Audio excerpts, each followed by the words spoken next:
English నేర్చుకోవడం అనర్గళంగా మాట్లాడడం మీ కల వెంటనే కాల్ చేసి క్లాసెస్కి రిజిస్టర్ అవ్వండి. సో, ఉషా హ్మ్. మొన్న జరిగింది రీసెంట్‌గా కరీంనగర్‌లో. అంటే నేనెందుకు ఈ ఇన్సిడెంట్ గురించి చెప్తున్నాము అంటే, నీతి నిజాయితీగా ఉన్న, ఏ తప్పు చెయ్యకపోయినా కొంతమంది చాలా సెన్సిటివ్‌గా ఉంటారు. నువ్వు ఒక్క మాట అన్నా కూడా పడరు. కొంతమంది ఏందంటే భరించి ఇగ వాళ్ళు వెక్స్ అయిపోయి రివర్స్ అయిపోతారు. ఇప్పుడు ఈ సంఘటన గురించి మనం మాట్లాడుకుంటే శ్రావ్య అనే అమ్మాయి చిన్న బాబు ఉన్నాడు. వాళ్ళ ఆయన గల్ఫ్ దేశంలో ఉంటాడు. అయితే ఏమైందో ఏమో మనకైతే తెలీదు. వాళ్ళ ఆయన ఏం ఫోన్ బిజీగా వస్తుంది అని అన్నారు. ఈ అమ్మాయి వెంటనే ఒక వీడియో కాల్ రిలీజ్ చేసేసింది. తేజ్ నేను ఏ తప్పు చేయలేదు. నేను ఎవరితో మాట్లాడలేదు. నీతో తప్పితే నేను ఎవరితో లేను. ఎవరితో మాట్లాడలేదు. మా అమ్మ మీద ఒట్టు, బిడ్డ మీద ఒట్టు, నీ మీద ఒట్టు, నా మీద ఒట్టు అట్లా ఒట్టు పెట్టి మొత్తానికి సూసైడ్ చేసేసుకుంది. అంటే ఒక క్షణిక ఆవేశం ఎంత దారి తీస్తుంది అనేది ఒకటైతే, ఇక్కడ ఏంటి అంటే ఆ అబ్బాయి ఆ ఒక్క మాట అన్నందుకు ఈమె ఇంత దారుణంగా చేసుకునింటుందా ఆత్మహత్య అనేది, సూసైడ్ అనేది. లేదు ఇంకేదన్నా ముందు కూడా టార్చర్ పెట్టింటే ఇలా ఉంటుందా? లేదంటే ఆమె ఏమన్నా చాలా సెన్సిటివ్ అయి ఇలా చేసిందంటావా? ఏ విధంగా తీసుకోవాలి? ముఖ్యంగా ఆ చిన్న పసిబిడ్డ కనిపిస్తున్నాడు. తల్లి లేని బిడ్డను ఊహించుకోవడం చాలా కష్టం. నేను కూడా వీడియో చూసాను రాధా. హృదయ విదారకంగా ఉంది. హ్మ్. వాడు అసలు ఆ తండ్రి వేదన, బిడ్డ ఆయన ఎలా అసలు అది. ఏడుస్తున్నాడు? ఇక్కడ మనం పూర్వాపదాలు ఇంకా క్లారిటీ లేదు కాబట్టి we need to look into ఏమేం సినారియోస్ అయి ఉండొచ్చు ఆవిడ అంత పెద్ద డెసిషన్ తీసుకోవడానికి అనేది మనం ఆలోచించాలి. హ్మ్. ఫోన్ బిజీ వస్తుంది అని అన్నదానికే ఆ అమ్మాయి సూసైడ్ చేసుకుందా? అట్లా అయితే కనుక తను చాలా సెన్సిటివ్. అంటే కొంతమంది అమ్మాయిలు అలా ఉంటారు, కొంచెం పల్లెటూరు లాగా ఉన్నారు వాళ్ళు. వాళ్ళకి పాపం బిడ్డ, హ్మ్. భర్త, అదే ప్రపంచం. ఇదే చిన్ని అంతే. కుటుంబం. అవును. అంతకు మించి వాళ్ళు ఇంకేముండదు. పెద్దగా ఆలోచించరు, పట్టించుకోరు Yes. కూడా. అవును. ఓకే. సో వాళ్ళు చాలా సెన్సిటివ్గా ఉంటారు. మనం ఇంత లాయల్గా ఉన్నాం, ఇంత కమిటెడ్గా ఉన్నాం, ఇంత గురించి తెలిసి కూడా ఈ మాట ఎందుకు అన్నాడు అనే అనే సెన్సిటివ్నెస్ కి వెళ్ళొచ్చు. Hmm. అండ్ అబ్బాయిలు కూడా అంత క్యూట్ గా చూసుకుంటారు భార్యల్ని, కాపురాలు Hmm. చేసుకుంటూ వాళ్ళని అలాగే చూసుకుంటారు. సో ఆ కోవకి చెందితే కనుక తనది చాలా సెన్సిటివ్ పర్సనాలిటీ అయి ఉండాలి.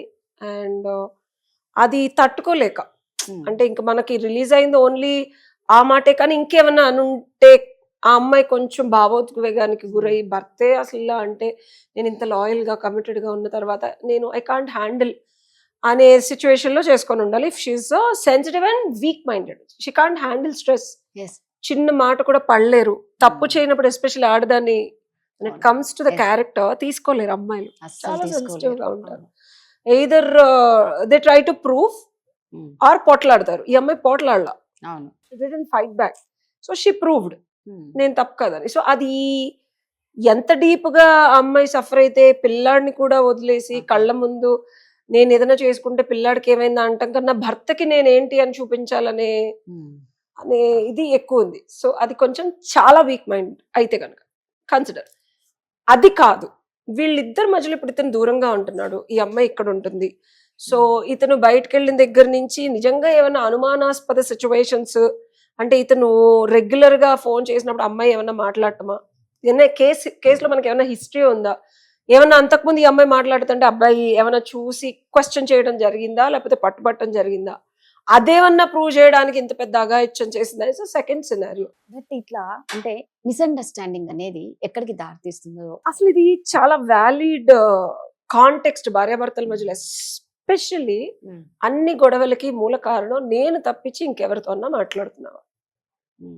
నేను తప్పించి నీ మనస్సులో ఫర్గెట్ అబౌట్ మాట్లాడటం, నీ మనసులో ఎవరన్నా ఉన్నారా. నేను కొన్ని కేసెస్ చూస్తున్నాను. సి భర్త ఉండని, పిల్లలు ఉండని, ఏదన్నా ఉండని, ఆడవాళ్ళకి ఆమె లవ్ చేసిన వాళ్ళతో వీళ్ళు తప్పించి ఇంకెవరు ముట్టుకున్నా, Hmm. ఇంకెవరు మాట్లాడినా, ఇంకెవరైనా కొంచెమైనా అప్రోచబుల్ గా ఉంటున్నారని అనిపించిన ఆడవాళ్ళు తట్టుకోలేరు. అండ్ సేమ్ విత్ మగాళ్ళు also. And if they are, ఎప్పుడు ఈ క్లాజ్ ఎప్పుడు వర్తిస్తుంది, విపరీతంగా లవ్ చేస్తున్నాం, Yes. అవును. అన్ని వేళలా కాదు, ఎవరైతే విపరీతంగా లవ్ చేస్తారో వాళ్ళు తట్టుకోలేరు. Hmm. సో విపరీతంగా లవ్ చేసే వాళ్ళు ఎప్పుడు ఒక రకమైన అనుమానాస్పదమైన క్లారిటీ కోసం అన్వేషిస్తూనే ఉంటారు.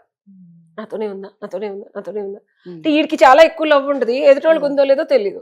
So Okay. ఇలాంటప్పుడు ఈ క్వశ్చన్స్ అవుతాయి, ఈ క్వశ్చన్స్ ఎక్కువ అవుతాయి. దట్టు భార్యాభర్తలు కలిసి ఉన్నప్పుడు పెద్దగా కాన్ఫ్లిక్ట్స్ ఉన్నా సరే ఏం మాట్లాడలేదని కొట్టు సచ్చి మళ్ళీ పడుకున్నా, ఆఫీసులకి వెళ్ళినప్పుడు ఈ కన్సర్న్స్ ఉంటేనే దీనివల్ల చాలా ఇబ్బందులు పడుతున్నారు. ఒక్కటి నేను చెప్పొచ్చేది ఏంటంటే దీనికి సొల్యూషన్, ఓకే నిజంగానే నీ భార్య ఎవరితోనో మాట్లాడుతోంది ఈ సినారియోలో, ఆవిడ్ని అడిగే విధంగా అడిగి ఇబ్బందికరమైన పరిస్థితులు రాకుండా కాపురంలో ముందుకెళ్ళడం అనేది చాలా ఇంపార్టెంట్.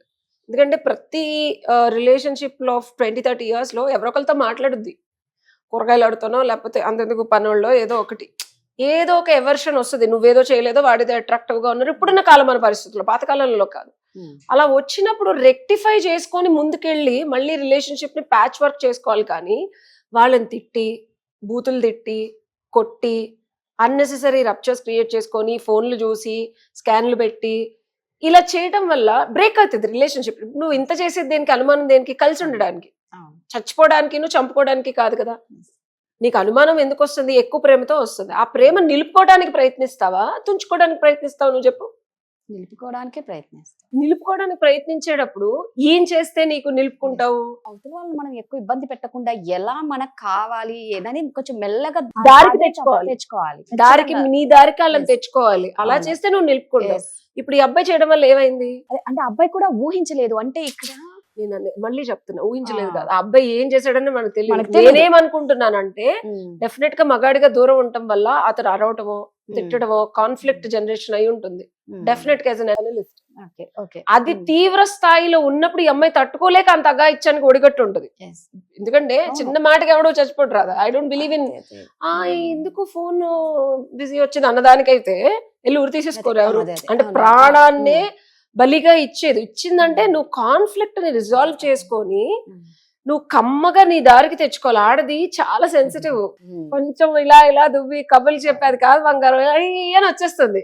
అది తెలుసుకోవాలి మగాళ్ళు. గాని ఇట్లా తిట్టడం వల్ల వచ్చేది ఇట్లా చావులు వస్తాయి. మీ పిల్లలకి తల్లులు లేకుండా పోతారు. ఎక్కువ మాట్లాడితే మిమ్మల్ని చంపేస్తారు, పిల్లలు చంపేస్తారు, వెళ్ళిపోతారు. సో ఈ రెండు జరుగుతాయి. ఏది వాళ్ళన్నా చచ్చిపోతారు లేకపోతే మిమ్మల్ని చంపేస్తారు. సో బేసికల్ గా తిట్టకండి, అరవకండి, కొట్లాడకండి.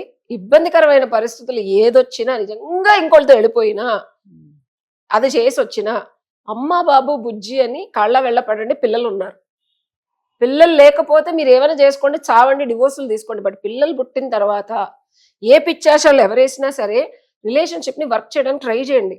యాజ్ అన్ అడ్వకేట్ గా, యాజ్ అ ఫ్యామిలీ కౌన్సిలర్ గా నేను చెప్పేది, జీవులకి మీరు బాధ్యత. ఇద్దరు జీవులో, ఒక్క పిల్లలో, ఇద్దరు పిల్లలో, ఆ జీవితాంతం వాడి హక్కు తల్లితోనూ తండ్రితోనూ ఉండదు. ఆ హక్కుని నువ్వు నీ గొడవలతోనూ, నువ్వు నీ ఇన్కన్సిస్టెన్సీతోనూ ఇప్పుడు ఆ అమ్మాయి తీసేసింది. ఎవరు చూస్తారు ఆ బిడ్డని? ఈ ఏజ్ వచ్చిన తల్లిదండ్రులు ఉన్నారు కాబట్టి ఆ ధైర్యం వేరు. పిల్లలకి లేదు. పిల్లలు ఏమైపోతారు రాదా?